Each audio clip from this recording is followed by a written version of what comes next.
Good afternoon. Welcome to each one of you here today to First Baptist Church on 5th here in Winston-Salem.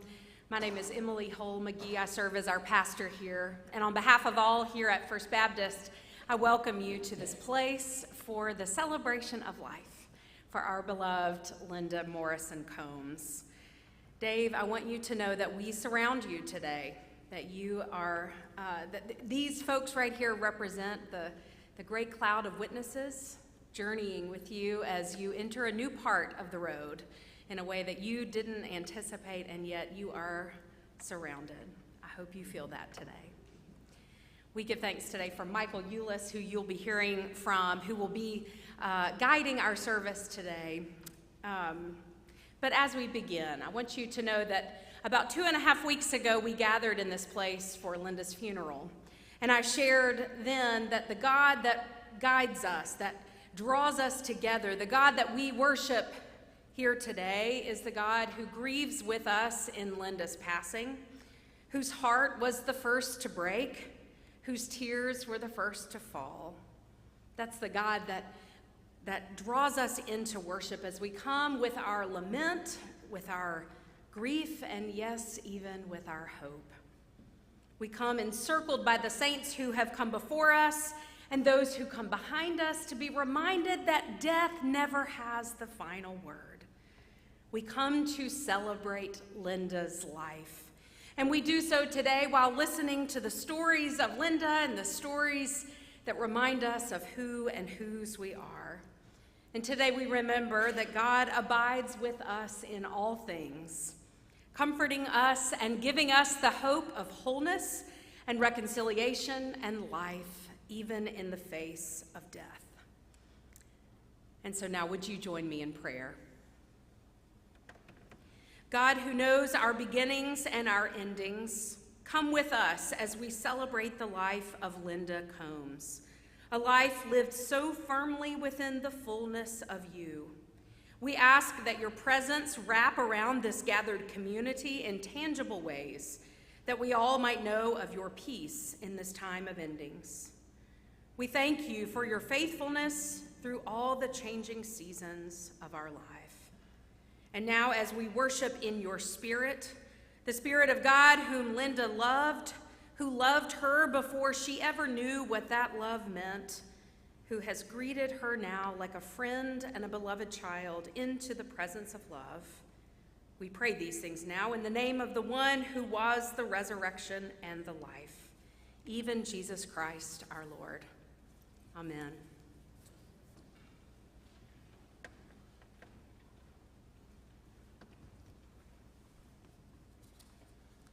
Afternoon. Surely the presence of the Lord is in this place. As I look around and see your faces and see the love that you bring to Dave, the love that you shared with Linda, it is warming. My name is Michael Eulis. I'll be the MC today, guiding this presentation, or the speakers as they go through and tell you their stories of how Linda impacted their lives. A little housekeeping before we get into that, though. Just so you know, Dave has offered dinner for everyone here today at the conclusion of this at Bermuda Run Country Club, and he'd like you to be his guest there for that.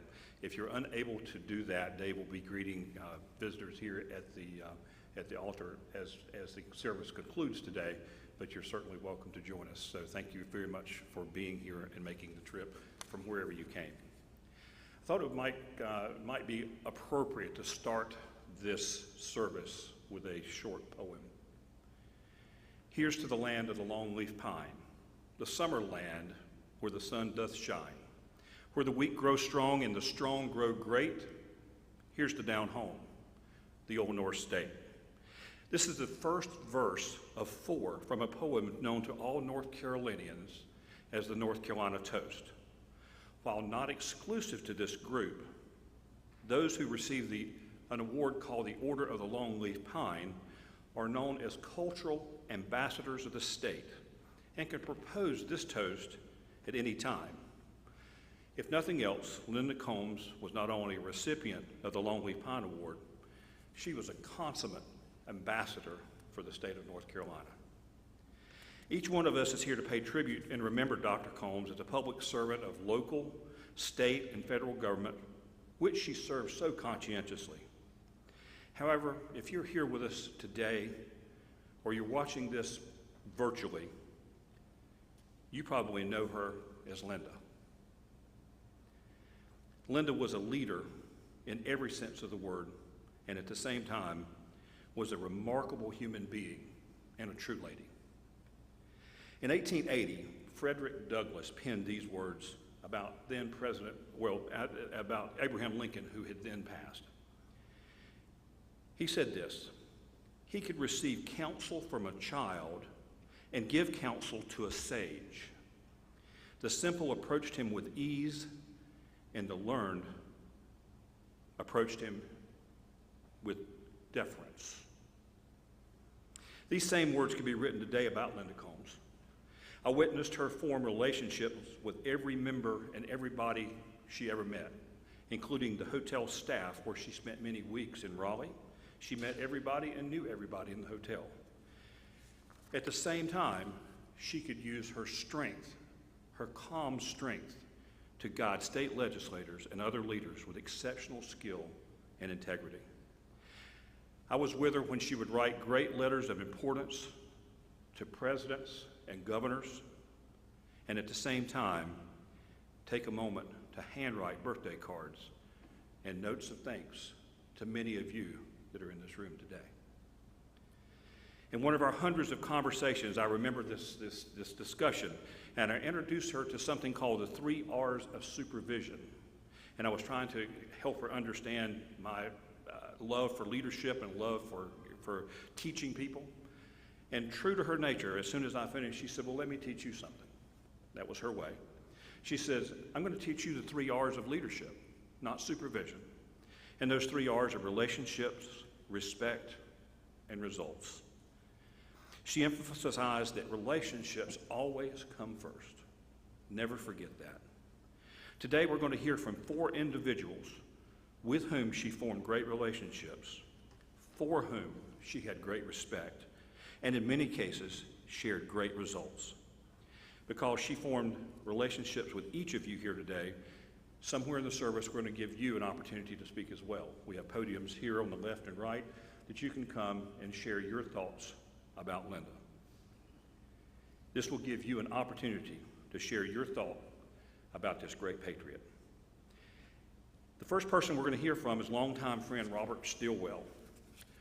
Robert Stilwell was counselor to the controller at the White House Office of Budget and Management.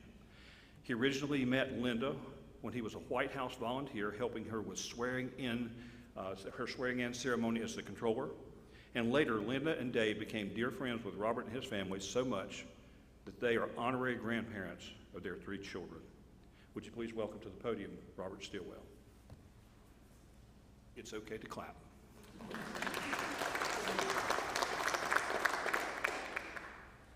You know, when Dave and I spoke the other day, he said Linda wants the gospel. And we can get the gospel, but I think part of this isn't about what Linda wants. Part of this is about comforting each other. It's about comforting Dave. It's about Dave's family, who Linda spoke about often, and the other folks who are watching online or whatnot. If you are watching online, or even if you're here and you're as hip to the skip as Dave is with the YouTube, make sure you click that subscribe button, click that bell, so you're first to get the Dave Combs content out there, as we're right now firmly in the territory of loving this man and coming alongside him as we all grieve this loss. So this is where it all began. I actually couldn't imagine this being held anywhere else but North Carolina, despite Linda having so many friends in D.C. and across the country. When she described herself, like, when was that moment that happened in each of our lives, you know, good or bad, depending on how we feel like things have gone, that the bell kind of clicked with her? And the answer to that question was when there was a contest to write about the Rural Electric Cooperative.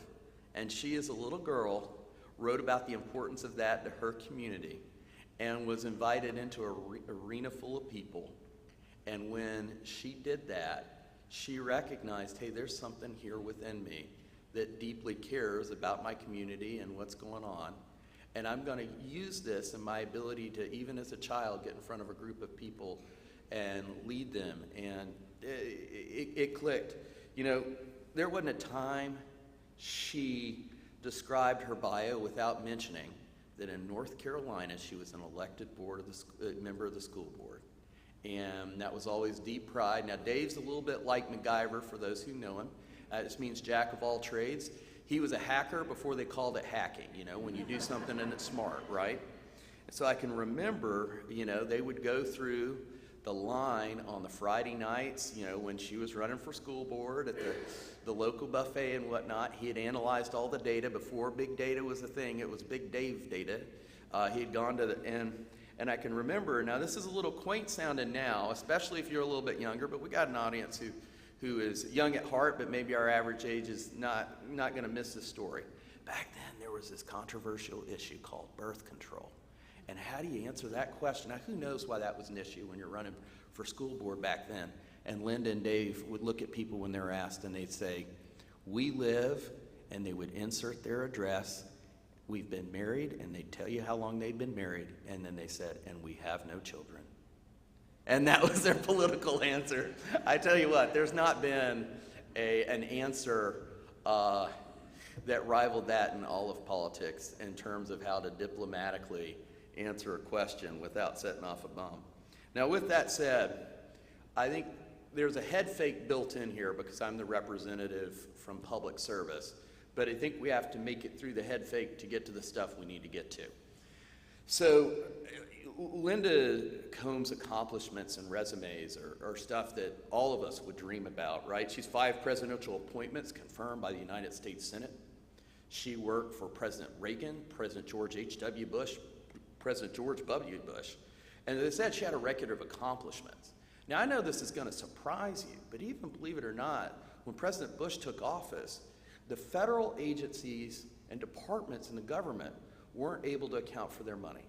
Now, as shocking as that sounds, Linda got up there with her results-driven attitude, and within a year or so, 19 out of 24 federal agencies had gotten a clean audit. Now, for those of y'all who are not accounting background, I have a master's in accounting in undergrad. That's just a way of saying we can account and show how the money's been spent. And it was remarkable that that had never been done before, and she was great. She also helped save $15 annually in improper payments. And that's our tax dollars that go up there. Whether you're a Republican or a Democrat, nobody wants to just burn money, right? And it was really a major accomplishment for her. It was also right-sizing the federal real property portfolio. And again, before you put your political hat on, you know, there are government properties and buildings just sitting vacant around the country. And how do we sell those and do whatever we want to do with it? It was old school, and it's not the sexiest thing in Washington, D.C., because what people really want is how you're going to spend money tomorrow to promise me.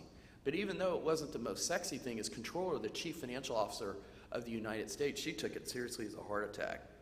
And she was in rooms that most people can never dream of. One of my favorite Linda stories, and we have to think about this in context of gender, is that she is in Ronald Reagan's administration, and she is asked to go to a cabinet meeting because evidently the administrator of the EPA had something more important to do than to go sit with the president and the other highest officials in government in the cabinet room. Who knows why? So Linda, you know, being the overachiever or whatnot, she says, excuse me, it was the Department of Education, where she was at the time. Some of you get 5 presidential appointments, you keep them all together, see how good you are. With that said, though, she said, well, Mr. Secretary, what do I do in that cabinet meeting? And she said, Linda, if President Reagan passes the jelly beans, take one. And she did. With that said, you know, one text I've got and Facebook comment I've seen and somebody I've been in touch with lately, I was kidding around with some friends, was the commissioner of the IRS. And the question is, why is that? And not you know, what's going on there, but why is he texting me? I think it's a valid question.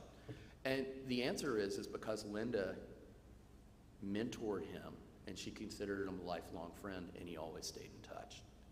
And she was likely in that man's life the first person who recognized him as being a phenomenally good talent at a young age, and she gave him responsibility, promotions, mentorship, and guidance. He later would go on to become controller himself, and he would later go to serve now his second stint at the IRS. And he's not a Republican, right? But Linda, the magic was not in political beliefs or whatnot. The magic was in the people. So there were a lot of fancy rooms she was in, whether it be the White House mess, that's a fancy senior executive, in the White House restaurant or whatnot, or whatever. But really, in a lot of ways, sacrifice is what comes with government service. And Linda and Dave, when they came back to D.C. for their final stint, walked away from a thriving business. One that not only mattered from a money perspective, but was so deep to their hearts in terms of Dave's music. It's bipartisan understood that sacrifice comes with serving. Barack Obama's wife, Michelle, President Obama's wife, once said, "You don't understand how lucky you are to have him," as people were criticizing her husband. But on the flip side, President George W. Bush looked at all of us before he left, and he goes, "You could all be doing something different here. If we hired you, theoretically, you could be making a lot more money in the private sector. If not, why are you here?" And it was just an attitude of service, love, devotion, and there was tremendous pride with that. Now, I think the reason it's a head fake is that those actually are not Linda's real accomplishments. With that said, maybe we talk for a minute or two about the godly character, and then if she wants the gospel, I think we can hear it. The first thing of somebody who is able to speak at a podium like this and is able to command your attention and in fact inspire you is a little bit surprising, because the word is humility. Jesus replies, "The king will answer them, 'Truly I say to you, as you did it to one of the least of these brothers, you did it to me,'" Matthew 25:40. And really, if you stop and unpack humility a little bit, and I like C.S. Lewis's definition, but who am I to judge? It's not thinking less of yourself. It's thinking of yourself less. And that was Linda Combs. When I think that when Linda would have said with all her heart and mind that everybody in here has equal value, there's nothing you can do since you were born to add value to your life. From a worldly perspective, there were some people that when I think about were of lower worldly value. And I got to thinking the other day, because it's better than crying, what relationships from the White House do I think about with Linda the most? And so I see you sitting here, we've got a former, a former state senator running for lieutenant governor here. We've got, in the White House, you've got the president as chief of staff, who Linda worked under at OB. You've got the administrator of the EPA who thought the world of Linda, the secretary of the Department of Transportation. But if you ask me to say, what are the memories of friendship in the White House that I observed with Linda Combs? The first is Missy. Missy was the woman who checked her out for breakfast every morning making eggs. Linda and Missy are not the same race. If I had to bet, dollars to donuts, Missy probably doesn't pull the voting lever the same way Linda did. Missy's dental work wasn't perfect, right? She didn't speak perfect English. But she smiled so big because Linda saw her, Linda cared about her, and Linda invested in that relationship. The second woman that I think about when I think about Linda's special friendship to the White House, her name is Doreen. Doreen was a Katrina victim who was given a job in the administration as they were rehousing those folks, and Doreen's job was delivering the mail. Most executives at the White House have no idea who delivers the mail. There's an assistant that kind of takes care of all that. This woman felt comfortable enough to walk in Linda's office, say hello, tell her about her life, spill her emotions, really, as she'd gone through a time. And the third, and probably most important, was Rochelle Bell. Rochelle, also very different socioeconomically than Linda, had grown up in an urban D.C. area in Maryland or whatnot. And Rochelle politically definitely did vote differently than Linda did. But that relationship is almost like I would describe Billy Graham and Cliff Barrows.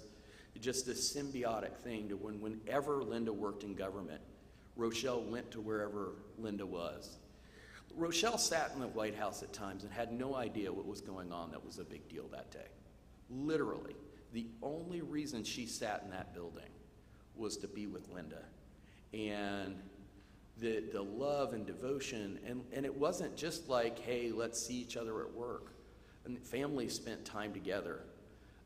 When they weren't in office, they kept in touch. And she just viewed Rochelle as an extension of herself. And candidly, might not have come back to work in D.C. if she couldn't do it with her. Now, this one was administrative assistant. Linda, along the way, had made sure that she was taken care of. When Rochelle retired, she retired at one of the highest levels you can in government from a compensation perspective. She was always valued in her work. And when Linda left, she always made sure that there was a good place for her to be to where she'd be taken care of. And that's humility. That's not looking out for myself. That's doing the right thing. So with that said, and I know we're supposed to keep this to 10 minutes here. I think I failed that test. When I met Linda, she was a volunteer, and she acted like I had all the time in the world for me. First week I was in the White House, I didn't work there. I was just helping plan. She's like, you know what?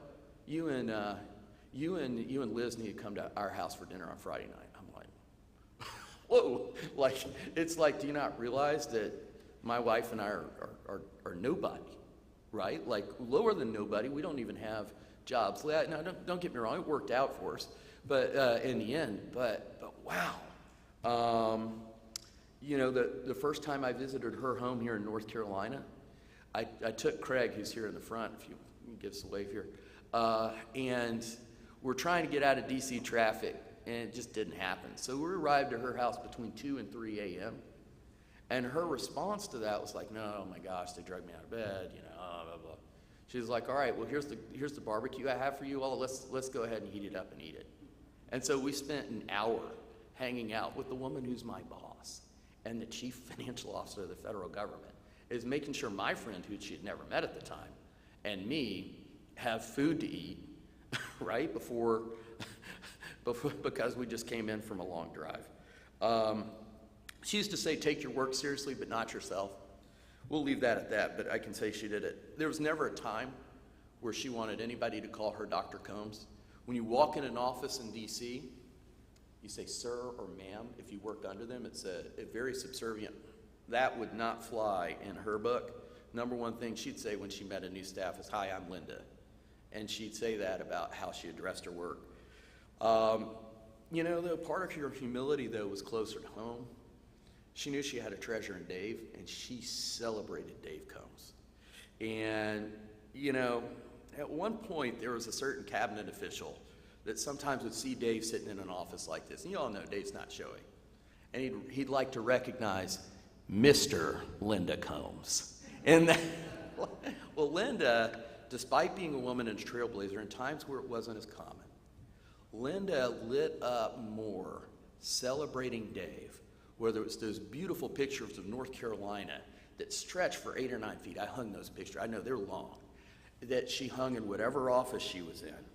Whether it was going through the binders of thousands of letters from Rachel's song, or whether it's just sitting and listening to him play gospel music on the piano. It was amazing. I promise we're going to land this plane. So faithfulness was another thing that the Bible speaks in Luke about having the hand of the plow. What gets measured gets done. And I can remember one of her proudest moments, if you ever went to her house, was showing when she worked at the Department of Education. And there were moms and dads, there were principals and teachers around the country writing those folks letters. And it was a little bit embarrassing that not anybody seemed to care. So Linda, in her style, wasn't mean about it, didn't go yell at anyone. She just made a chart, said, all right, here's the average number of letters, the average time, what gets measured gets done. And she still got that chart. And again, I hate to break this to you. Nobody gets elected to some big time office for making sure that Sally, the homemaker from Pig's Knuckle, Iowa, got that letter back. But her true north was her true north. As we do get to the last two characteristics, The other thing was truth and grace. You know, truth without grace is mean. Grace without truth is an inch deep. And when I think about Linda, the number one thing when her antenna would rise was anything that had to do with ethics, and how unbelievably, completely above board she was with anything she did. And the ethics attorney loved us because he spent so much time around us, right? She'd call him in there for just about anything. But it was so important for her to be above reproach. I also found, though, she had some real grace with her staff. I remember one time her staff sent her an official document to go to Congress that was errors and, like grammar and stuff 3 times. And even the 3rd time when that sucker came through, and the 4th, she laughed about it, we got it right, and we sent it on. Now, when I say staff, I am referring to more than just me, but obviously taking ownership there as well. The last thing I'd say is friendship. And I think Christ talks about, no greater friend that sacrifices his life for his friends. And when I was first in D.C., her entire Sunday school classroom here came up from her swearing-in ceremony. And if you asked her about it, it wasn't Josh Bolton's there, Clay Johnson. She worked for the president's best friend, right? Clay Johnson was, Josh Bolton, future White House chief of staff. And she was so excited. She made sure that we took pictures of every one of those folks. She wanted all those pictures sent because it wasn't a public thing to send them. We sent them from home computers and whatnot. But man, those were her people. When Appalachian State came up to D.C., always, all the time in the world.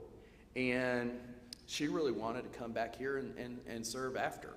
And you really couldn't stop in terms of life, in terms of her service. She wanted to do it. And the final thing is, even though we're in church, and if you grew up in church, I grew up in church, you're not supposed to look around. But I want you to look around and maybe even see that camera back there. The thing that maybe is sitting with us that's a gift that Linda's given us in terms of friendship, as we look at Dave and others, is the gift of each other. And the reason so many of us know each other, love each other, and have experienced each other so deeply is because of Linda Combs. So with that said, we'll do a quick gospel and then land this thing. If that's what Linda wanted, I do think it's important to say we have to answer the question of Christ. And a lot of people want to say, everybody pretty much agrees he exists, Lord, liar, lunatic. Linda's really smart. She wasn't an attorney, but it's basically this idea that, oh, Jesus was a great person. Well, you're a great person walking around telling everybody, sacrifice and live your entire life as I've called you to live. If you're lying about that, you're kind of a schemer. Or if you think that, but it's not true, it's equivalent of me being up here and saying, hi, I'm Elvis, still alive, right? And so I think we all have to answer that question, is how do we categorize Christ? And the way she categorized him is acknowledging all have sinned and fell short of the glory of God. And that's part of what led to her humility, was an awareness of her own sin.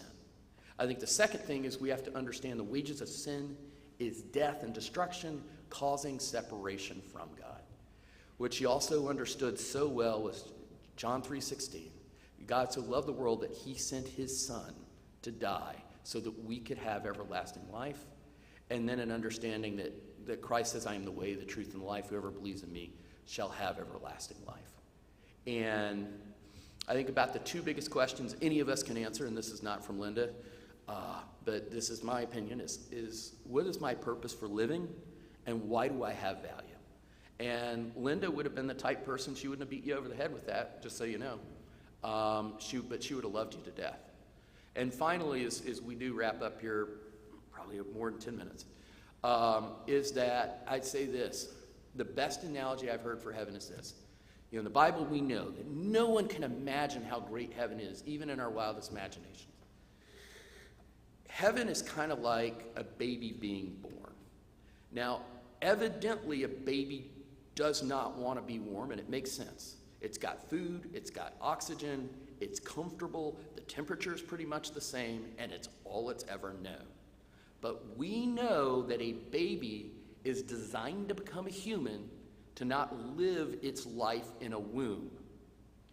Well, as C.S. Lewis would say, if you feel like you desire things that aren't of this world, that maybe you aren't here, maybe you weren't meant for this world. And I think now the only thing we have to grieve is our own loss, because Linda's best day is occurring forever. And just as we have welcomed out babies in this room, knowing this is where they need to be, no doubt Linda's Savior welcomed her, and we will experience this pain this side of heaven, but she never will again. So praise God for that, and thank you for the opportunity to share about Linda.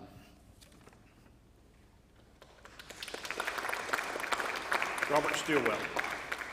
Robert, thank you very much, and what a great encapsulation of a description of Linda. I mean, you just went down my last few years working with her exactly the same, just a different location. So thanks for sharing those words. Second verse of the poem that I started with earlier today goes like this. Here's to the land of the cotton bloom white, where the scuppernong perfumes the breeze at night, where the soft southern moss and the jessamine mate, neath the murmuring pines of the old North State.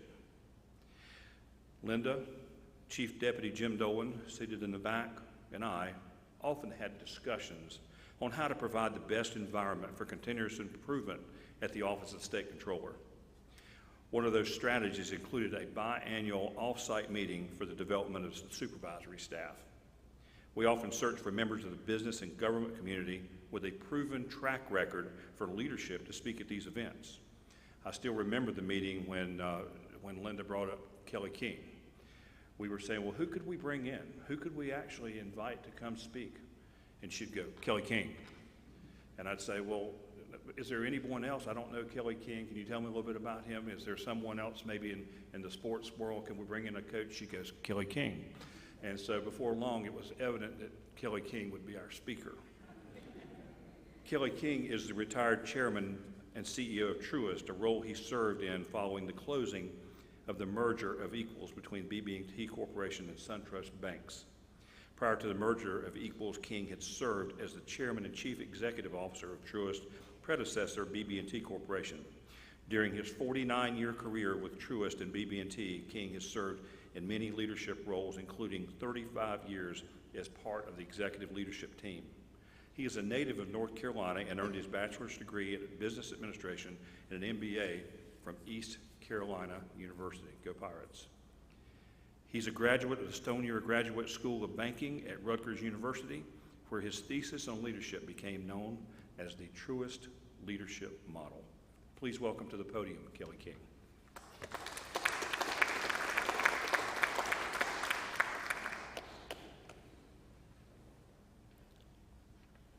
So why are you here? Why are you here? Now, I mean by that question the obvious, why are you at this event? Why are you in Winston-Salem? But at a deeper level, why are you where you are in life? The relationships that you have, the work that you do, the family that you have. Do you believe that life is random? Do you believe that we just go through life like tumbleweed in the desert? I don't. I believe that each and every one of us has a very unique, powerful, and important purpose in life. And Linda Combs believed that as well. I came face to face with that question, Dave, years ago. I went on my first mission trip to the Dominican Republic. And I'd never been anywhere within thousands of miles of that area. And so we were working out in the areas during the day, but at night we would stay in Santo Domingo. So if you've ever been there, it's a city of about 2 million people. So we went out to dinner one night, and then after dinner we stopped at a little ice cream shop. We're sitting there eating ice cream, and I saw this lady, a Dominican lady, looking over towards our table for a long time. And then finally she got up and she walked right over to our table, walked right up to me and said, "Aren't you Kelly King?" Now, after I about drawn my teeth, I said, "Well, yes, I am, but how in the world do you know me?" She said, "Well, years ago, I was a banker, and I went to a conference in New Orleans, and you were the keynote speaker and I just wanted to tell you I thought you did a good job. I said, wow, well, thank you so much. About this time, her husband walked over, and he said, hey, I'm Jose, where are you all from? We said, we're from Winston-Salem, North Carolina. He said, no kidding, do you know Joe Budd? Some of the local people here know that Joe Budd is a very successful business person here in Winston-Salem.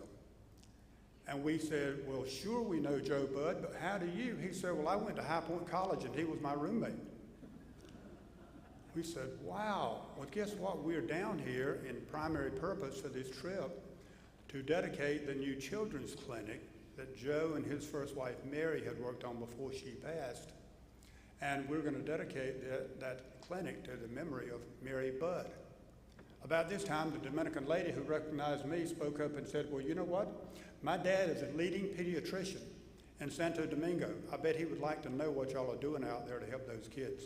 24 hours later, the leading pediatrician in Santo Domingo, a city of 2 million people, is out helping the little kids in the Mary Budd Clinic. I still remember that trip because we were supposed to go up the night before. I had to speak at like 9 o'clock in the morning. The storm clouds were so bad we had to cancel going up the night before. Didn't think I was going to be able to make it at all. But I asked the pilots, I said, if we get up about 4 in the morning, can we make it? And they said, yes, sir. I said, we're going to get up at 4 and we're going to make it. So I made it to the trip, but suppose I had not. Think about that. Years later, thousands of miles away, big city, 2 million people I never even remotely come close to. One lady recognizes me. Her father is the leading pediatrician, and the children get the help they needed. You know what my purpose was? Simply to make that connection. I believe all of us have opportunities every day of our lives to make connections, to do God's work. And I learned from Linda that she believed that as well. She believed in service, as you've already heard, and I'm sure we'll hear more. She believed in helping other people. She believed in learning and growing. I still remember that event we had, and I was honored. You know, she called me and asked me would I speak, and when Linda Combs asked, she's like, yes, ma'am, I'll be right there. And it was very enjoyable because you could see that she had created this fantastic relationship with her team, and they just wanted to learn. I didn't know that happened in government, Pat. I didn't, but that was a unique experience. But Linda was an outstanding leader. And over the years, after reading hundreds of leadership books, like you probably have, I finally sat down about 2 years ago and I said, I'm going to write down what I think characterizes a great leader. And I want to share this with you because I think it epitomizes Linda Combs.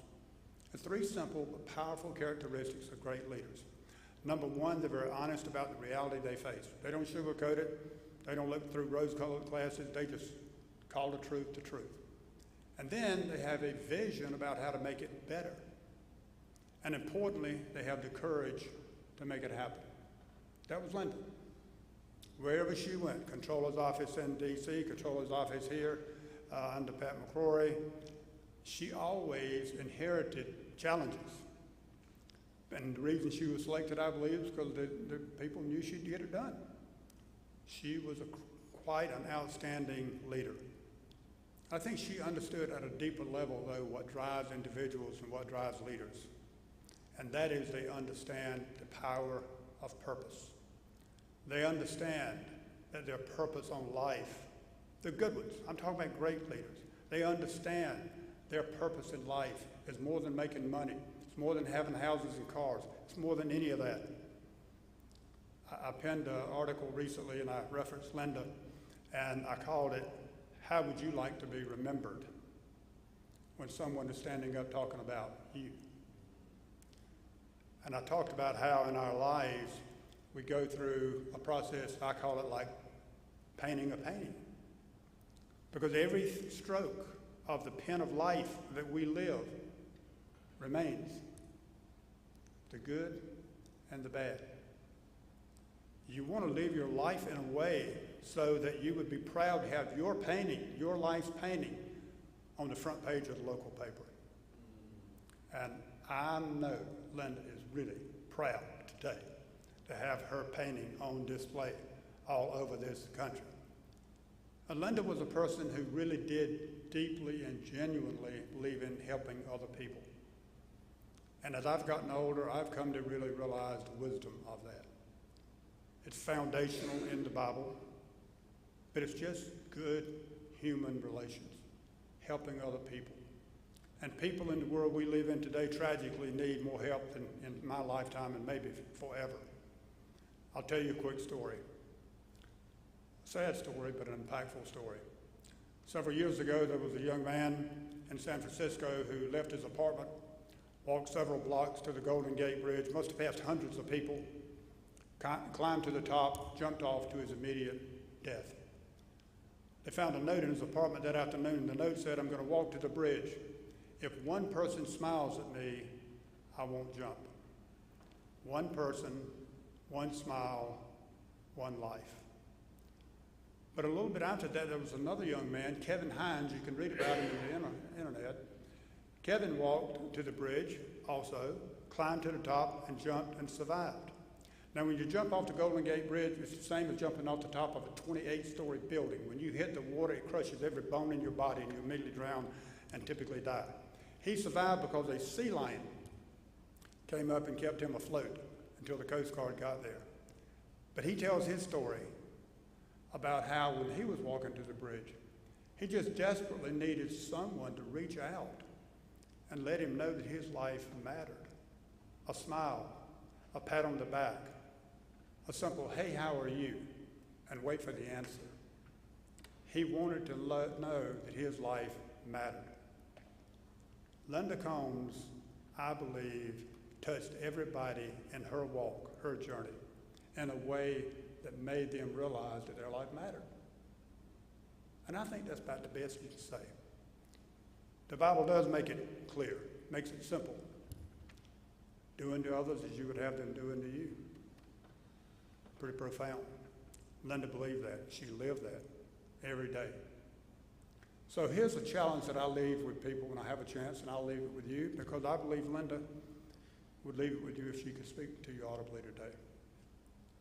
When you get up in the morning, you look at yourself in the mirror, you put a big smile on your face, and you say, "I've decided to be happy. I've decided that my life matters. I've decided to make a difference. I've decided to help people." And you hold out your hand in your mind, and you take a handful of seeds that are given to you. These are seeds of hope. And every time you go out every day, and you have a chance to a little smile, a little pat on the back, a little anything to let people know that their life matters. When you do that, take one of those little seeds in your mind and toss it down on the ground. You just planted a seed of hope. And I fully believe as your life draws close to an end, you'll be one of the lucky ones that will be able to look back over your life and you'll see the results of all those seeds that you planted. Some seeds became flowers. Some seeds became big forest. Some seeds were the little boy down the street that you tutored in the pandemic and helped her learn how to read. Some seed would be that family member that was going through a divorce and you took the extra time to help them. Seeds of hope that you planted. I believe, ladies and gentlemen, you all experienced Linda's seeds of hope. I know I did. Why are you here? God bless you.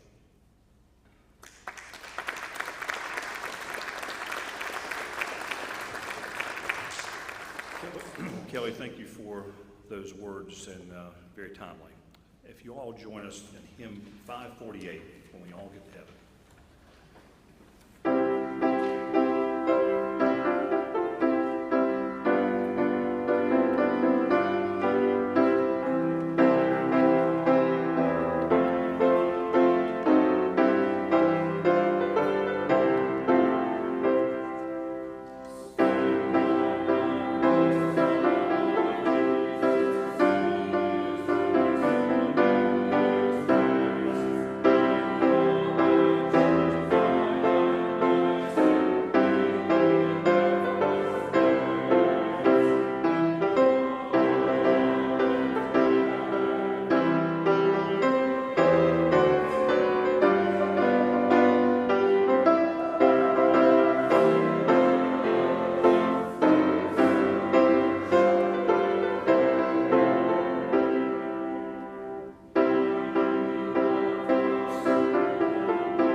your turn.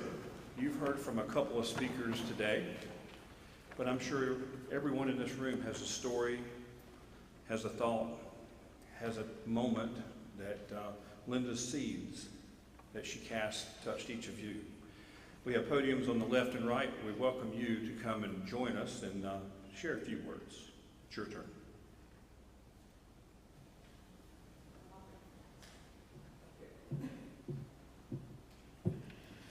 Hi, everyone. My name is Dale, and I met Linda, as the expression says, I knew her when. We met in the fall of 1979 because we were cube mates at Wachovia Services. We were both directors, and when I say cube mates, literally, we had a wall that came up about this high between our offices, which meant we heard everything happening with each other.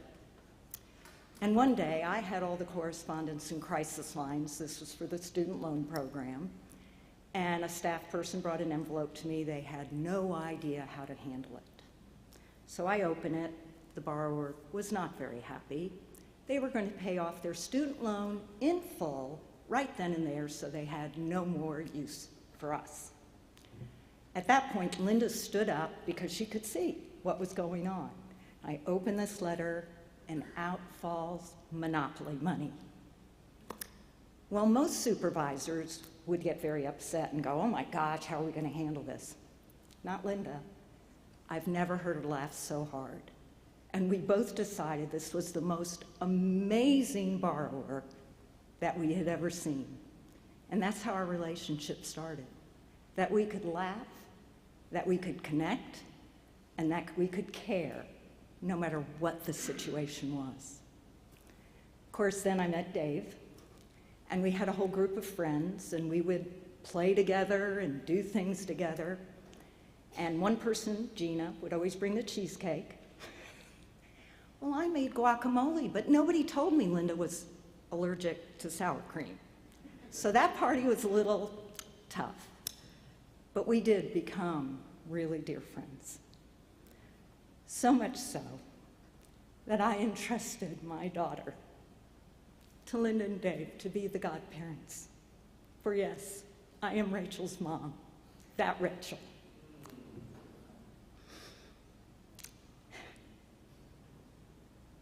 Little did we know, and I can attest to everything that he tells you about that story is absolutely true. We were in my hometown church, a small church, and it was just family and friends. And Dave saw the piano and he goes, think it'd be okay if I played? Because I know Linda had egged him on. And we went, okay. And so we were all so touched and crying with this little miracle in my arms. For she was born at 30 weeks, and they didn't know she'd make it. But God was with her then, as God was with us in that moment, for that became Rachel's song. Thank you for blessing our family with such inspiration. And I know now that I believe that we all have one more angel in heaven looking over us. And that's what Rachel and I talked about before I came here. So with love. As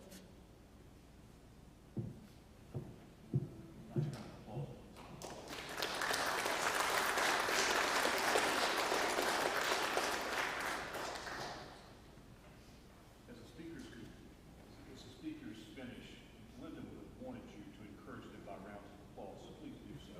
Next speaker. Good afternoon. My name is Barbara Smith, and Linda and I were friends for almost 50 years. We first met in the mid-1970s as we were both building houses in a neighborhood called Atwood Acres off of Stratford Road. And the interesting thing about that first time when I met Linda as we were discussing the building of our houses was that we were both going to make our kitchens a bright lemon yellow, which today would be terrible. But we just enjoyed talking with each other about how we were going to fix our houses as we lived in Atwood Acres. So I fast forward to a number of years, and we stayed in the neighborhood for quite a while, but Linda and Dave traveled.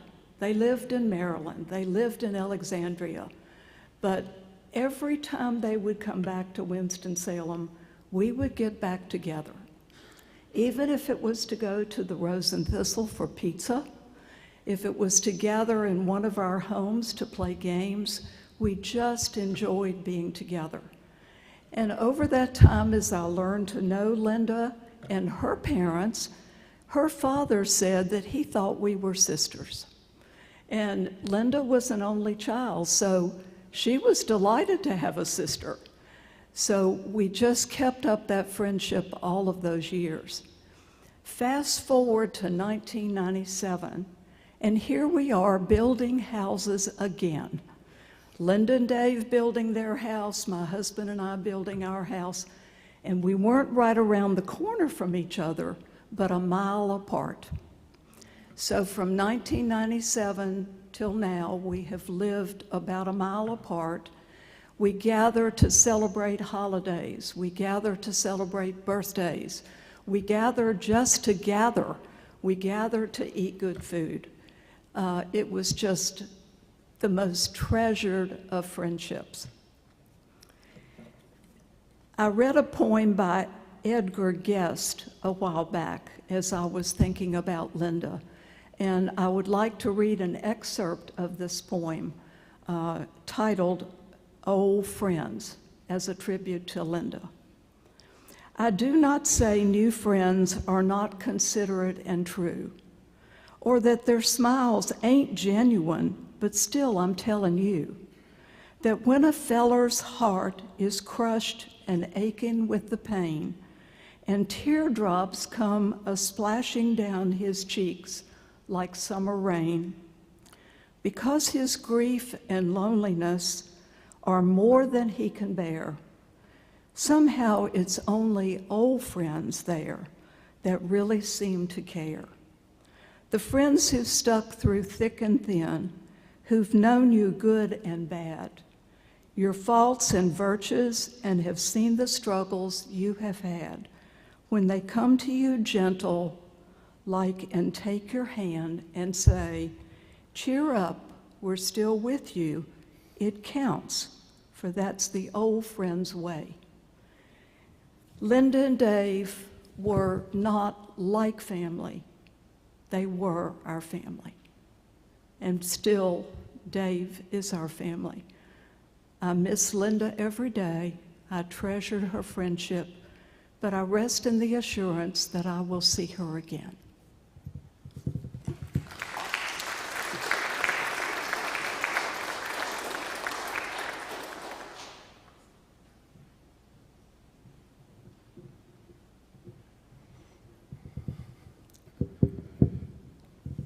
Governor McCrory and Kelly and Dale Falwell and the many friends that are here, and of course, Phil Kirk. Good to see you, Phil. So many friends of Linda are here, and testimonials that I've heard are certainly very moving. I was trying to think of what I could say that might be so important here for you, but more important to me, and helping me define my relationship with Linda.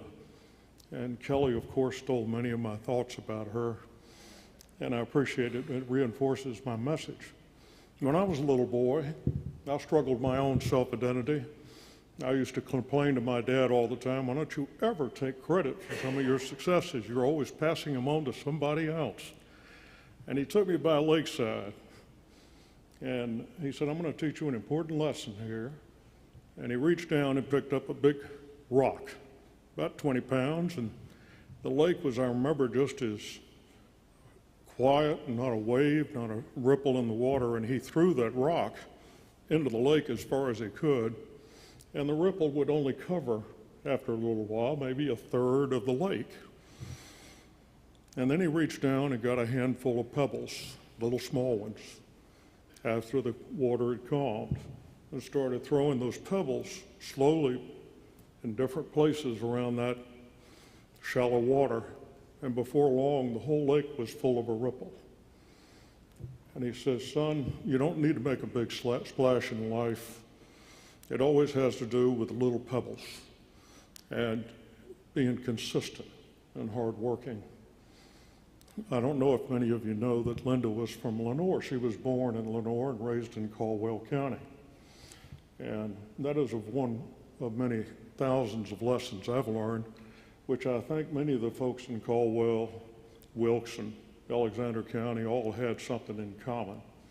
There was always this constitution they had of always working hard, being faithful to one another, and measuring up and serving your community, especially in God's light. I think Linda led a life, a Christian missionary, a Christian mission life, where I think she served as a teacher. She, above all that I've ever known, could define what purpose in life that not only she led, but also one that you should aspire to. As an administrator, I think you're hearing stories of how effective she was. I don't know, many of you may realize that she probably had more presidential nominations and senatorial confirmations than any woman in history. And I'm also aware that when she was chief financial officer in front of powerful Senate committees or House committees, she would show up by herself with binders to testify about the entire budget of the United States for every one of the dozen federal departments that run our country.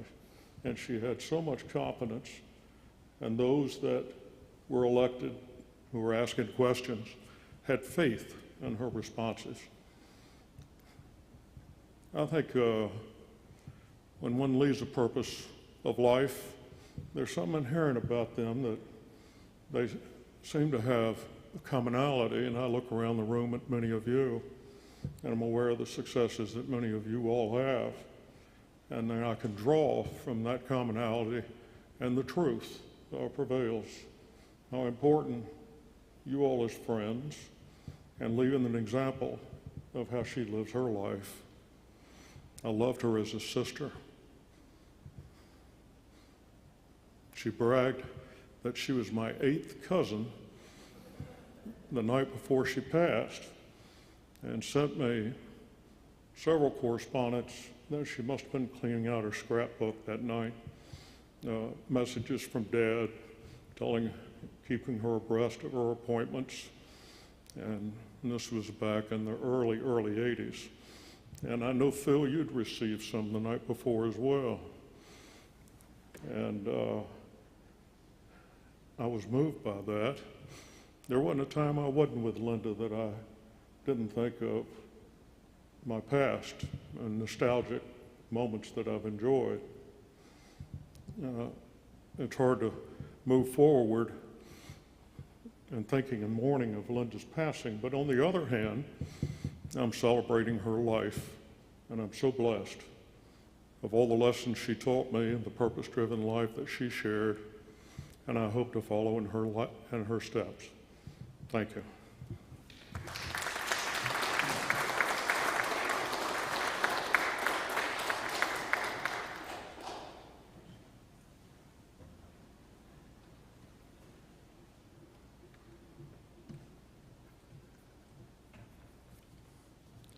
My name is Phil Kirk, and I'm from Salisbury and Raleigh. I've had too many jobs to list because it would take too much time and would delay dinner. But I do want to share the two that I had that I worked with Linda. On October 17th, and thanks, Ed, for stealing part of my talk. On October 17th, I received an email from Linda, which was nothing unusual. She shared a copy of a note that I had written to her 40 years ago to congratulate her on one of her many accomplishments. And she had saved that note, as she did many of you and also from Senator Broyhill. The next night, Linda died, reminding us to live every day as if it is our last one on earth. That's the way Linda lived her life, and we are better off for knowing her and for sharing so much with Linda and Dave. I first met Linda when we were honored to serve in the administration of Governor Jim Martin. Linda was his senior education advisor, and I was his chief of staff.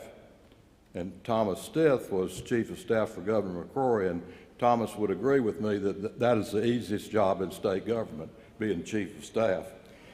Linda, there were so many good things about Linda, but the one I really wanted to emphasize that she needed no supervision from the governor or from me. We also knew when we gave her anything to do that we didn't have to worry about it anymore because she would do it efficiently. She was always early in meeting deadlines, and she did it better. Sometimes she was already working on what we gave her to do before we even gave it to her. I also worked with her in Washington, whereas you know she performed exceptionally well in a number of high-level positions. The last time I saw Linda and Dave was at the memorial service for Senator Jim Broyhill here in Winston-Salem in February. It was good to see Ed and hear Ed speak today. And they also drove to his burial in the beautiful foothills of Caldwell County, where we had another brief conversation. By the way, I didn't know she was from Lenore until I read it in her obituary. Worth noting, especially in today's society, Linda received unanimous votes twice on her confirmation and reconfirmation as the controller for the state of North Carolina. Can you imagine any politician receiving a unanimous vote from Democrats and Republicans in today's world? There have been many adjectives to describe Linda, and I will close by using one, and it's already been mentioned: humility. While Linda's career led to many honors, one would never know it by the way she conducted herself. She never talked about herself. She never said a negative word about anybody. Well, maybe you, Dave, once or twice, but it was, I had to correct her. She always gave credit to her associates, one attribute of humility.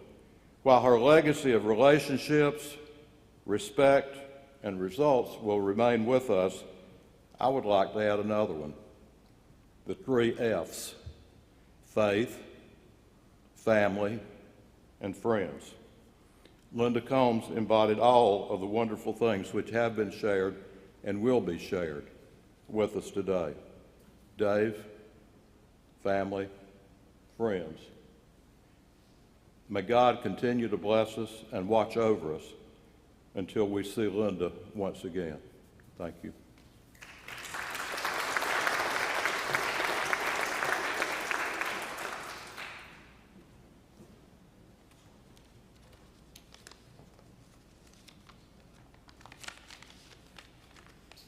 My name is Pierce Irwin.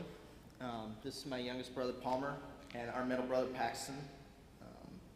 We are Dave and Linda's wildest and craziest neighbors, and they both are very dear to our hearts. We find it difficult to put into words the depth of our appreciation for Miss Linda. Her kindness, patience, and love have left an incredible mark on our lives and the lives of countless others. Miss Linda's kindness was a light that shone brightly, a beacon of warmth and compassion that illuminated everyday life. She taught us the power of a simple smile, a caring word, and a handwritten note. Most recently, she and Mr. Dave wrote a college recommendation letter for me. Miss Linda was completely gung-ho and up to the task. It was a heartfelt gesture that made a significant impact on my future. Her words carried a weight of sincerity that only she could provide. In the words of my college counselor, that was the greatest letter of recommendation that she has ever read, and she has been doing this a long time. Miss Linda's patience was a testimony to her extraordinary character. She never rushed, never hurried, and always took the time to listen and understand. She possessed a rare gift of being fully present with you when speaking to her. making you feel heard and valued. Her genuine interest in our stories and dreams made her a friend we could confide in. After returning from their home, Palmer would often remark, "We've just been catching up on life, the simple things." Another wonderful memory is the surprise of her no-bake chocolate oatmeal cookies that would magically appear on our front porch,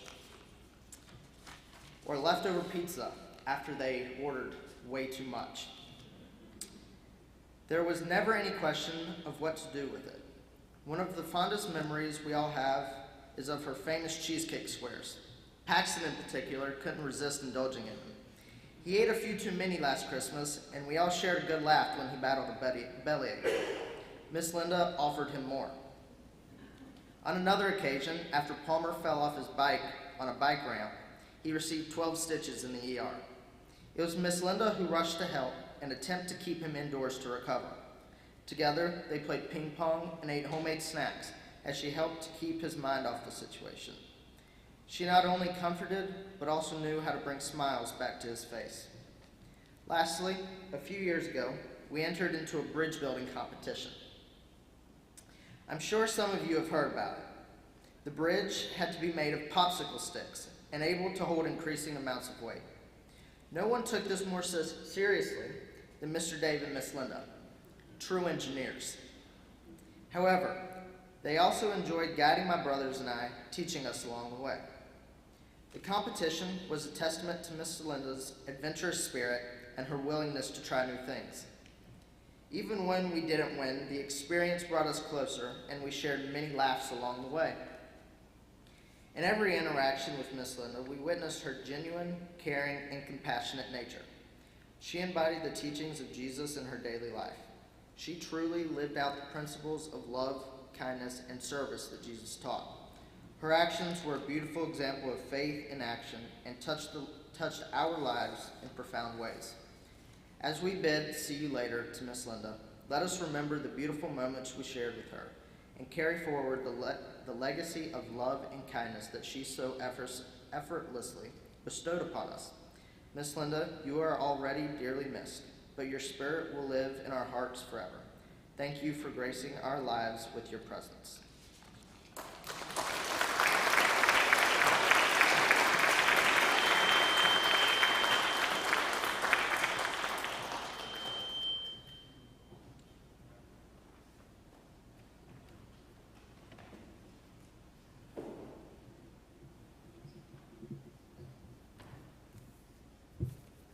My name is Linda Bryant Hass, and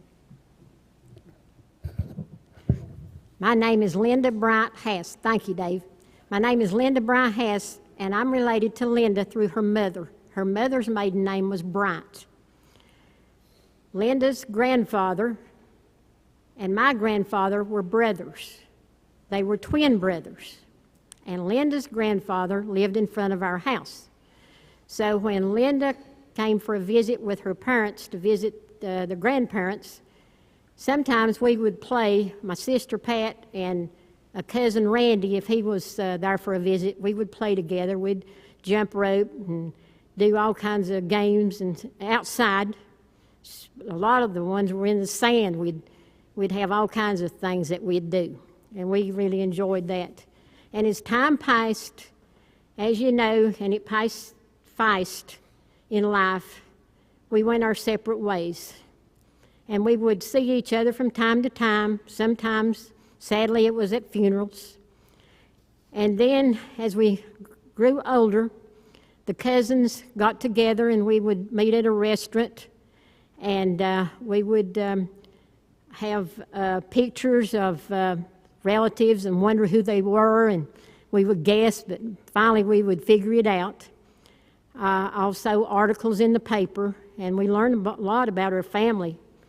I know Dave was getting together our family tree, and he's been working on that for us. And there would be probably about 10 or 16 or 18 people. And then as time went on, one of the cousins passed away. My husband passed away, and then the coronavirus hit. So we stopped meeting. But I talked on the phone to Linda and Dave a lot. If I had questions or something that I wanted answered, they were there for me. I'm writing a book. They said that they'd always be there for me if I had questions, and Dave, I hope you still will be. Thank you for what you've done. Linda was the type of person that she did not brag about her accomplishments. We would hear it through the grapevine, really, because she never did, say anything to us. She always had a smile when she saw you. She greeted you with a smile. And she lived life, I'm sure, to the fullest, but she was a godly person. She lived by, as what I call the good book, the Bible. She honored her mother and father, and she did take care of them. When I heard about Linda's passing, I called Dave to tell him how sorry I was, and I told him when Linda and I talked, she would say, "I love you." And Dave replied, "And she meant it." And I think we should tell people that more often, how we love them. And I think that's one thing that's wrong with the world today. There's not enough love in the world, but she had it. She told you so. And Dave, if there's a couple of things I would tell you, as you know, my husband passed away 6 years ago. And one thing that helped me through it is doing for others. I helped out at a church, not my church, but a church that Christmas. He died in August, and I helped out at a church they had a meal for the needy. And I helped out a couple of years for that at Christmas, and that really helped me. I also stay very busy. I still work at a job 4 days a week, and that has really helped me. And my family doctor told me not to be where it's quiet. He said, always have something going on in your house, television, radio, singing, whatever you want. Do not be where it's quiet. And I think that's helped me a lot also. She was a faithful servant to our country, but also to God. Thank you.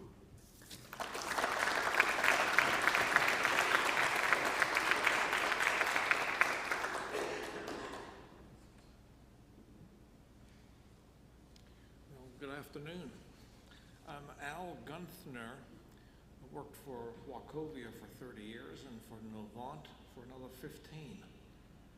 Made a lot of Social Security payments involved there. I belong to a Sunday school class that David and Linda belong to. And our class is mostly represented there. We have a few missing people. But it was a joy to have David and Linda be members, loyal members, in the Friendship Sunday School class. Our class benefited greatly by their presence. Upon signing into our video conference each Sunday morning, it was always a pleasure to see Linda as she was invariably smiling and honored the rest of us by being smartly dressed.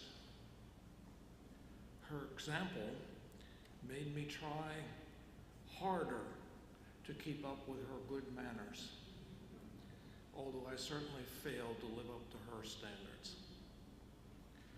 More importantly, Linda was a steadying influence by redirecting some of the more exceptional ideas that a few of us have about trying to understand God. Linda loved the freedom of being a Baptist, but that freedom was always kept in bounds by Linda by carefully reflecting in a calming and soothing manner. She kept our Sunday school car on the road, despite some efforts to drive into the ditch. I loved and needed her steady hand, as our entire class did. Linda was given many talents. Importantly, she raised her hand high to the sky and utilized her ample gifts both in North Carolina and in Washington, D.C. I loved her for her accomplishments and her willingness to share her life's experiences and her gifts with the rest of us. As you know, she authored several books. The book outlining her attempt to come to terms with the prolonged illness of her mother was comforting to me. When a family tragedy struck not long ago, I gave a copy of the book to the surviving spouse in hopes of her finding comfort in knowing that others were able to survive and come to terms with tragedy. David, we grieve with you, but are comforted by the fact that we had her with us for the time God granted. May God be with you and with us. Thank you, David.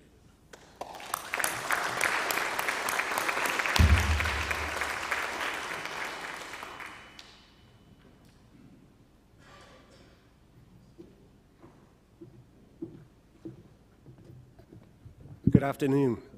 My name is Jim Dolan. I first met Linda in 2014 when she became the North Carolina State Controller. I'm her chief deputy, or was her chief deputy. You might have heard we met every day for the next 8 years at 9 o'clock in the morning, Monday through Wednesday, to talk about the office's business. It could be anything. It could be staffing, it could be budgets, it could be the economy, whatever the relevant topic was for the day. And one thing markedly different from that in my career, from meeting with executives and providing briefings, was that at least 1 or 2 times a week, she would say, "How is your family doing?" And it wasn't just a check in a box. It was, how is Trish doing, my wife? How is Stephanie and Kenzie, my kids? How are your parents doing? How are your siblings doing? And she remembered every single name.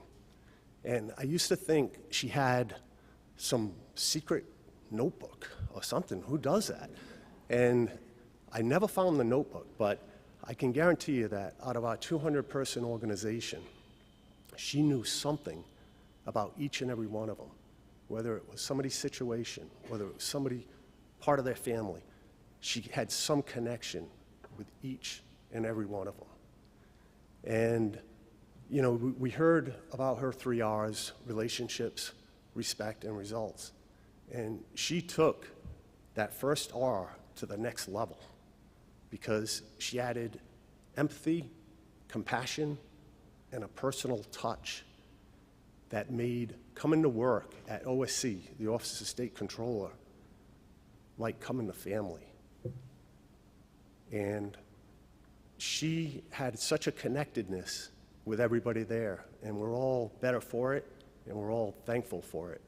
So I will miss, or I have missed, those daily meetings, which incidentally turned into monthly meetings when she retired at 9 a.m. Once a month, we'd pick a date, we'd hook up, and I'd hear about what Dave's up to, what she's up to, what the neighbors are up to. I feel like I know many of you here. And then she'd ask about my family and the organization, what everybody was doing, how we were doing on our projects. Very interested in the success of the office continually. So again, I'll miss that, but forever grateful for having known both Linda and Dave for the past 9 years, and looking forward to keeping in touch with Dave for many more.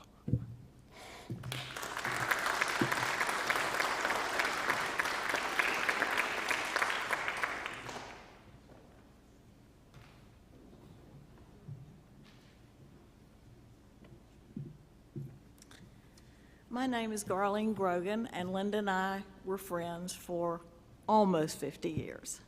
So it's been a long-term, wonderful friendship.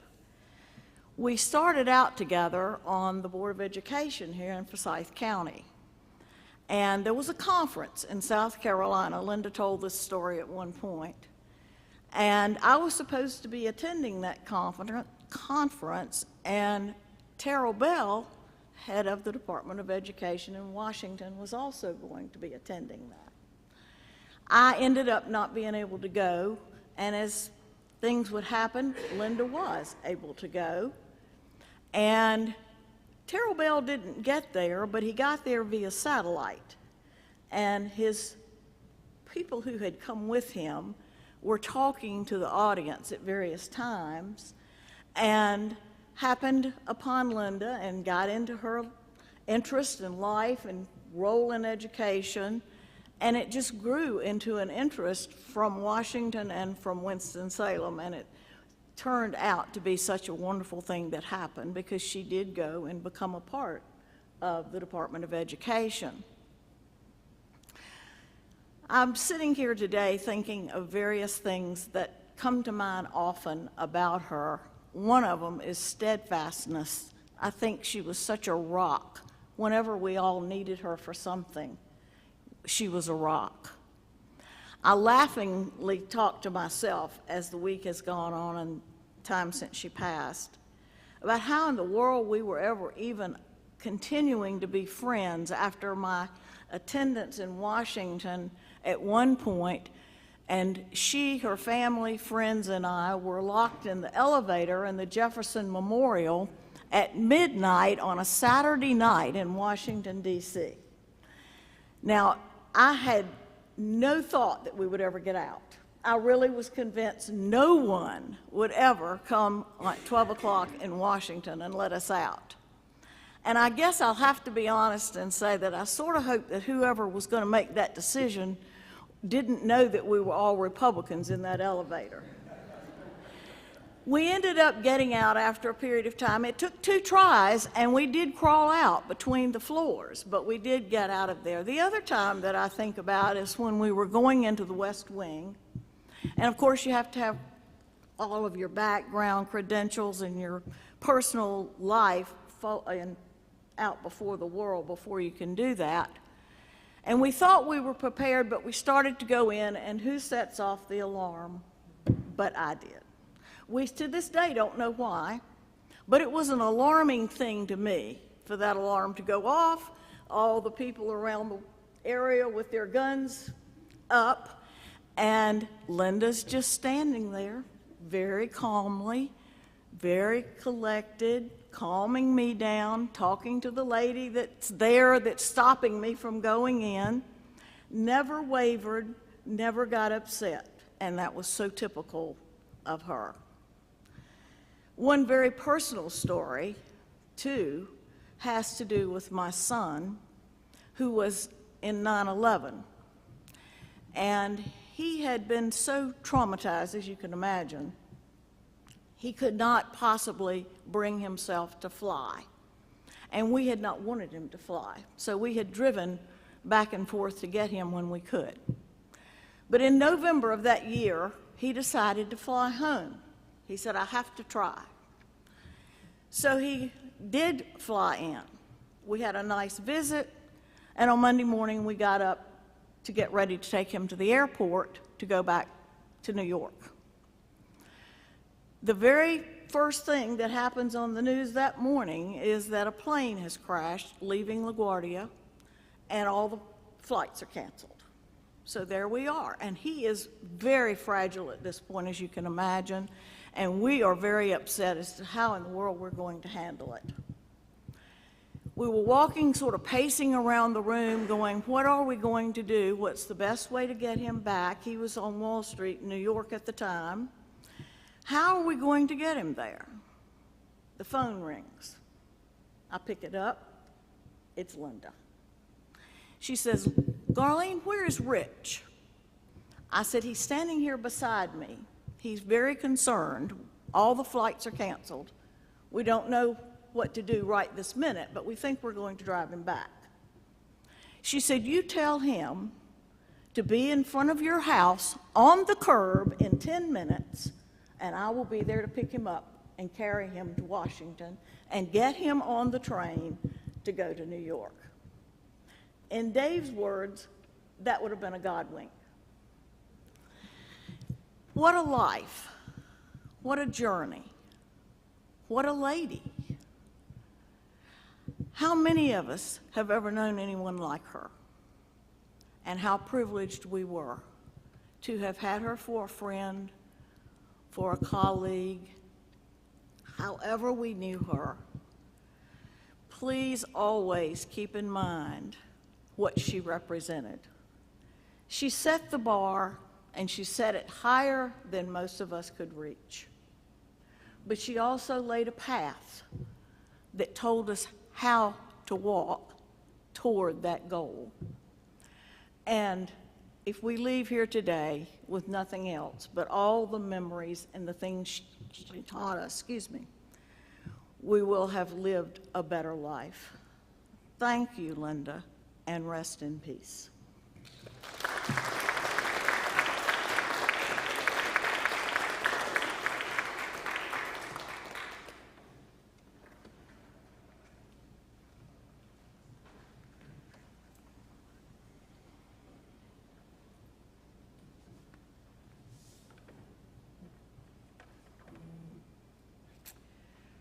On October 18th, I received a very unexpected text from Dave.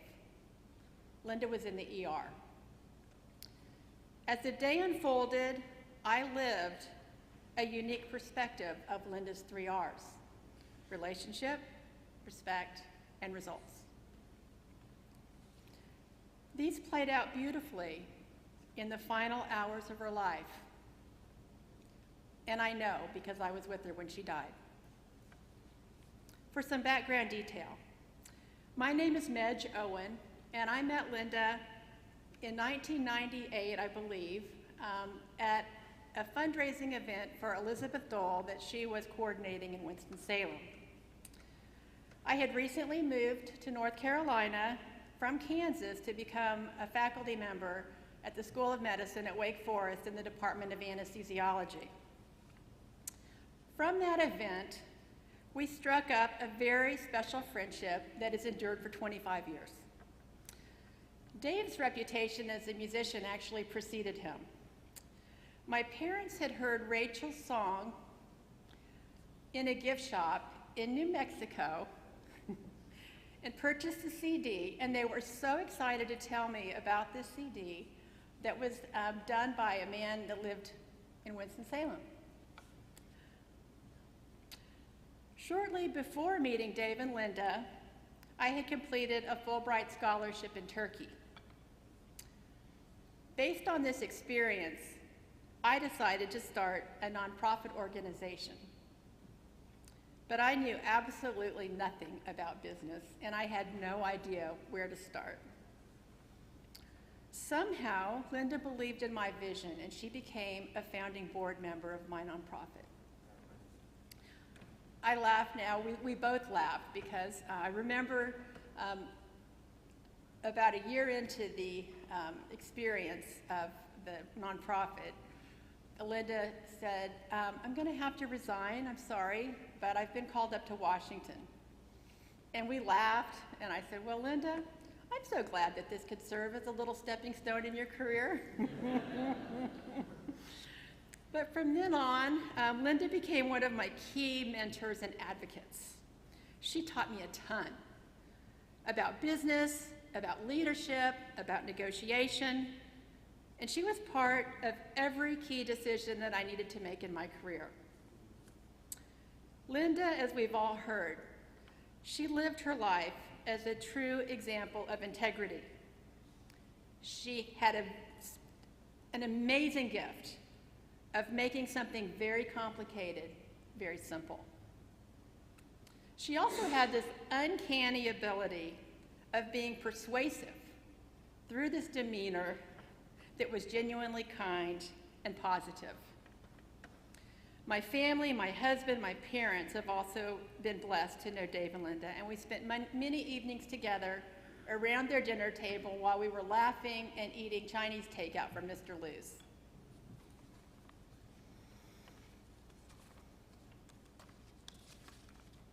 October 18th,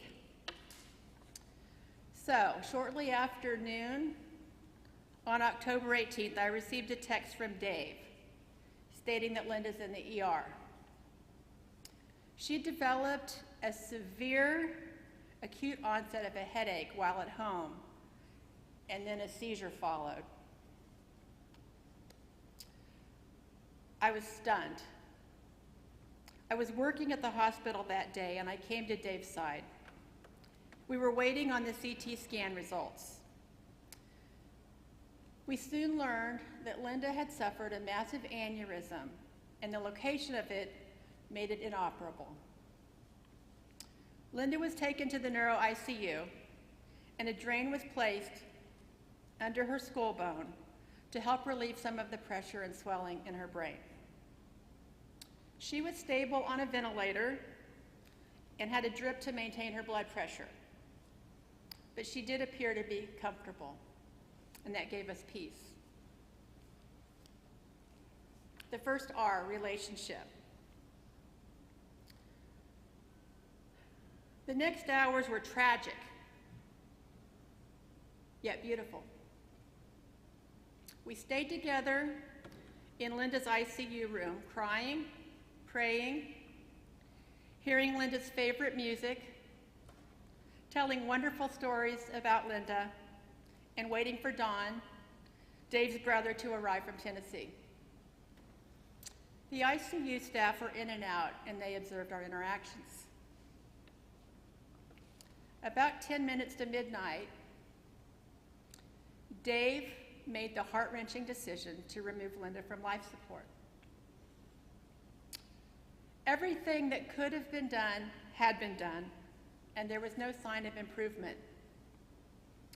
We knew that Linda would not want to be kept alive on machines and drips. The neuro ICU people, they came in and they explained to us their standard protocol. But based on my relationship with Linda and Dave, I knew that what they described was something that Linda would not want.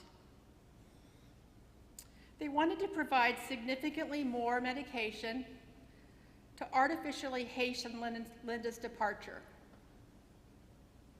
But based on my relationship with Linda, I knew that Linda would not want to be over-medicated, and Dave would have been left wondering if we had masked something that had actually been there. The second R, respect. Out of respect for Linda, and while exercising what she taught me, I spoke up.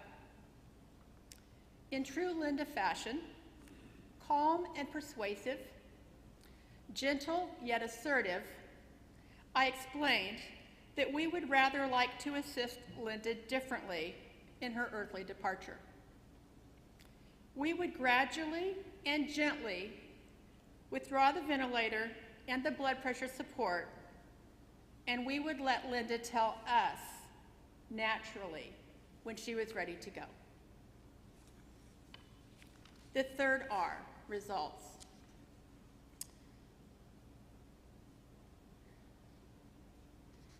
The results that unfolded over the next 40 minutes were peaceful, yet powerful.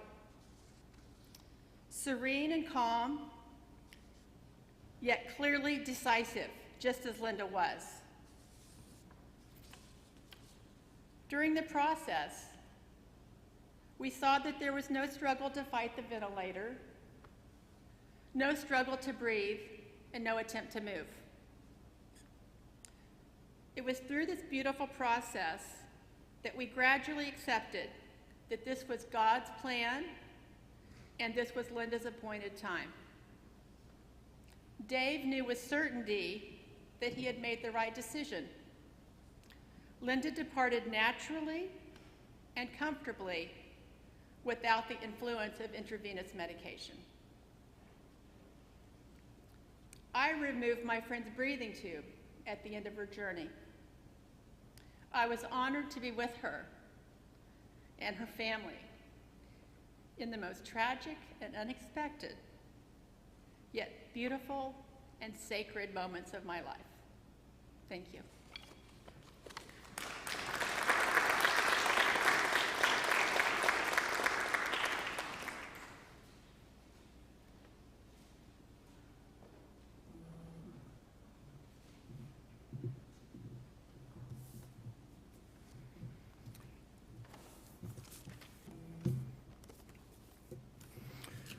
Okay, Linda, ready. My name is Don Combs. I am Dave Combs' brother, for those that don't know that. And for those of you who are just now learning that, bless your heart. I need to put my glasses on. Tradition has that when David and I are introduced, I say, I'm Dave's brother. I'm the one with the hair. And Dave says, I'm the one with the brains. Well, I have come finally realized that I have one more to add for me. That's, I got the humor.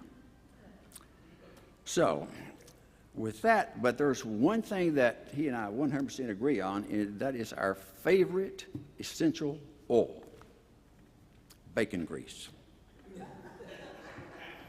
Now, this is Linda approved. My perspective today is a little different than you all. My mother would say, now be sure to remind them that you have known David a long time. I'm not sure why, but that's part of that. But the times that I remember with Linda when we would get together,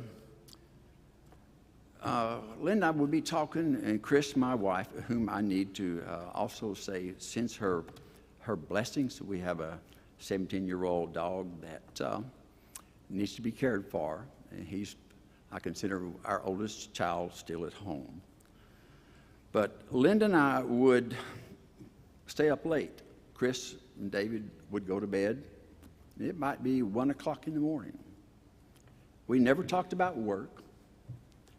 And Linda always wanted to talk about David and I's childhood. And I was often, why does she want to know that?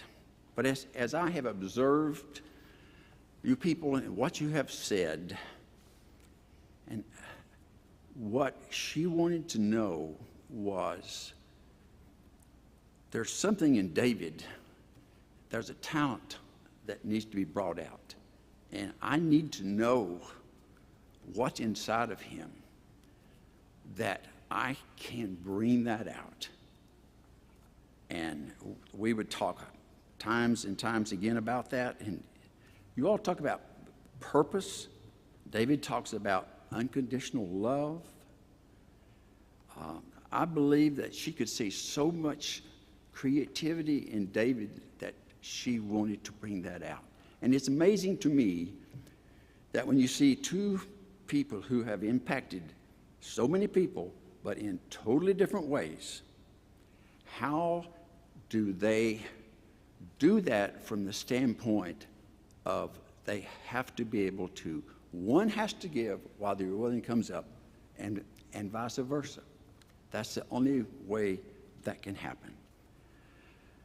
And I think today many of you all experienced that from Linda and from David's music. Now, I talked with Peggy and David, and I was trying to find out in Linda's life, is there, people have this, I had this major turning point and I turned my life around. Well, that's not to be found with Linda. We talked about their life, and that's not there. But there's something else, and I think I have a clue.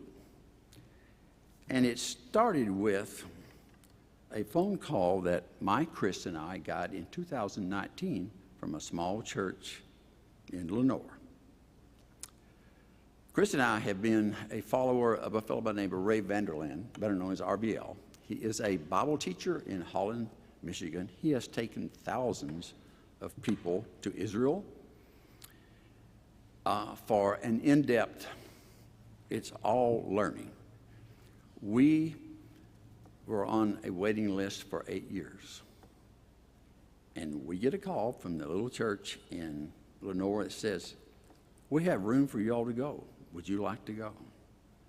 And we was like, 8 years. But there's a reason for that. And while in Israel, it's a 16-day trip. We hiked for 13 days, 139 miles in the desert, up the mountains, all teaching, no tourist. I thought I was going to die a couple of times, but that was okay. But one of the things that RVL spoke one night was about a rabbi. It was late. He was late in leaving the synagogue, and he was walking home or that way, and he took there was a veer. He apparently took the wrong one. And after a while, he could see the light of the torches that would burn, that would light up a Roman outpost. So he approached, and he noticed that the Roman guard also noticed him. And the Roman guard knew that this fellow was a Jew. And he said, "Who are you? Why are you here?" And the rabbi, well, I made a wrong turn. He started to leave, and he said, "How much do you make?" And the Roman guard said, "I make 2 denarii a day." And he said to that Roman guard, "I will pay you double if you will come to my house every day and ask me those questions." That kind of sets the stage for this morning.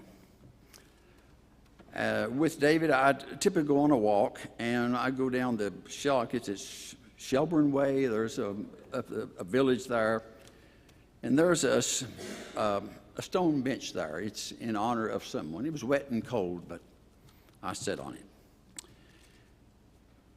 And then the leaves started rustling, and I noticed squirrels. I noticed rabbits.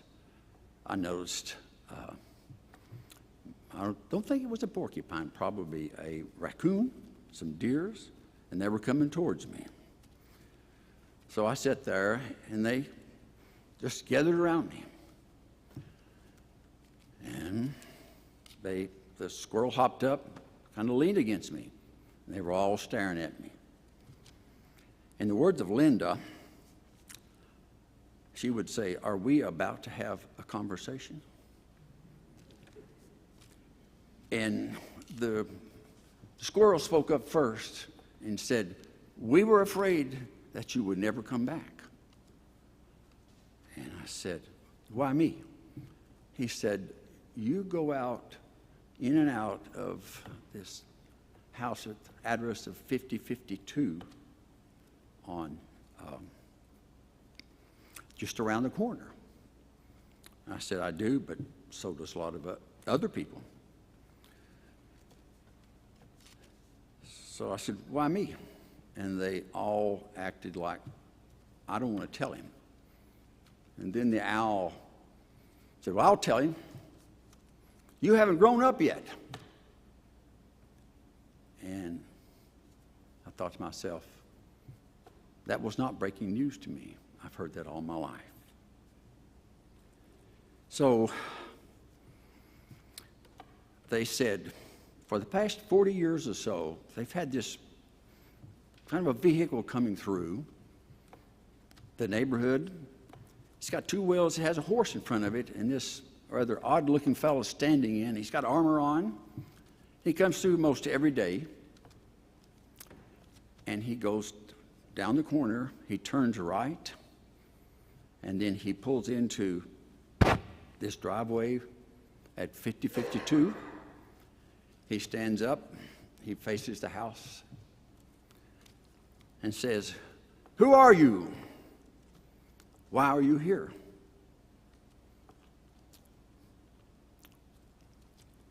Actually, got ahead of myself, but that's okay. I'm going to back up so you'll get the gist of it.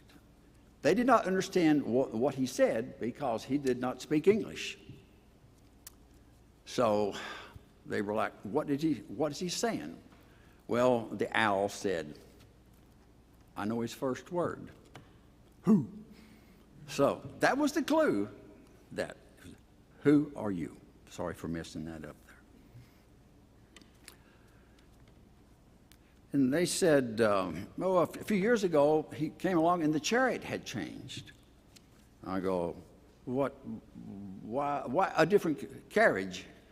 And he said, well, on the back of it, it had tags. It had North Carolina, it had Tennessee, Virginia, D.C., Maryland, Florida, even had a parking pass for the White House.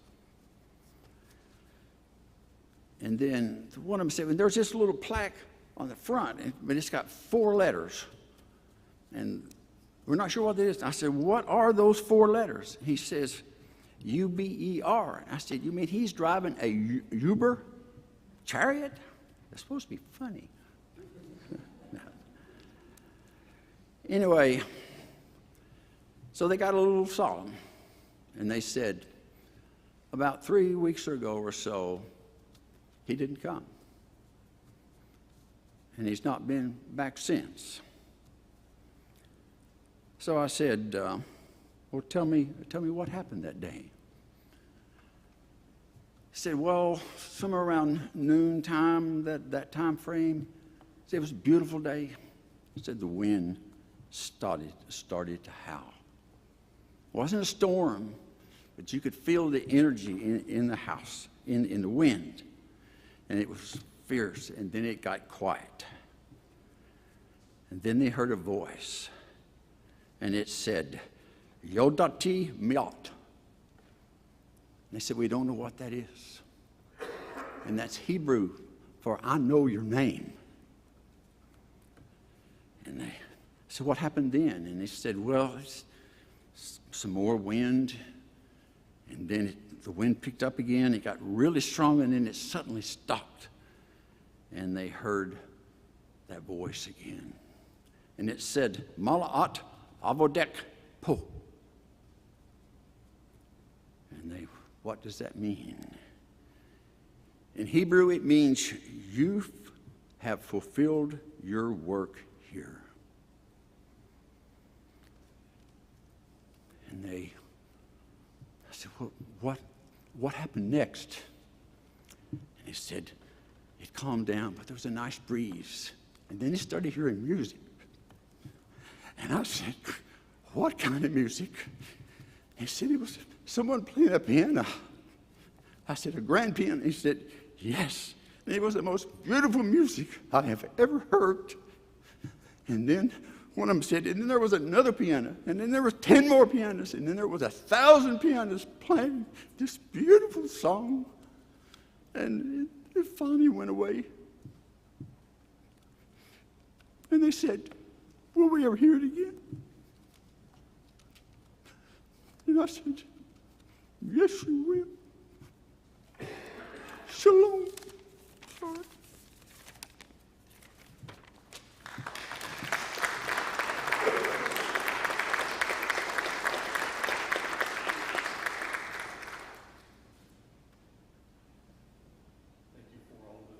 From everyone here. I find it interesting that you brought up Hebrew terms. I'm going to bring in another one. When I was in Israel and I started sharing back in my memories of the things that you just said, I was reminded of our guide there who asked me if I knew the Hebrew word for coincidence. I said, no, I don't. And they just stared at me. I said, maybe you didn't hear me. I said, no, I don't. And they said, there is no Hebrew word for coincidence because everything is divine.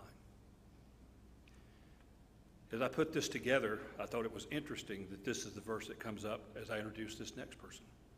This is the 3rd stanza of that poem. Here's to the land where the galax grows, where the rhododendron's roseate glows, Where soars Mount Mitchell's summit great, in the land of the sky, the old North State. At a low-wage event planning job in Charlotte, shortly after college, Deanna Ballard met a Republican campaign organizer and got involved in politics as a volunteer. To help make a difference for the conservative values she learned at home, Deanna accepted a role traveling the country and helping Republicans with historic success in the 2002 election. That experience and the grace of God led to public service with the United States Secretary of Education, the U.S. Secretary of Homeland Security, and then President George W. Bush and First Lady Mrs. Laura Bush, where Deanna recognized as the White House commissioned officer. It was there where Linda and Deanna first worked together. In 2016, she became North Carolina's Senator Deanna Ballard, focused relentlessly on empowering parents and their children's schooling just as her parents empowered her. It was shortly after that Dr. Combs introduced me to Deanna. I found her to be of high integrity, high standards, and great humility. Would you please welcome Senator Deanna Ballard.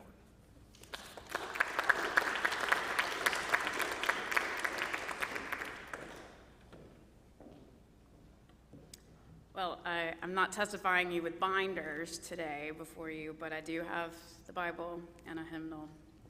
So if you may indulge me just for a minute or two, I would like to share a verse of Scripture.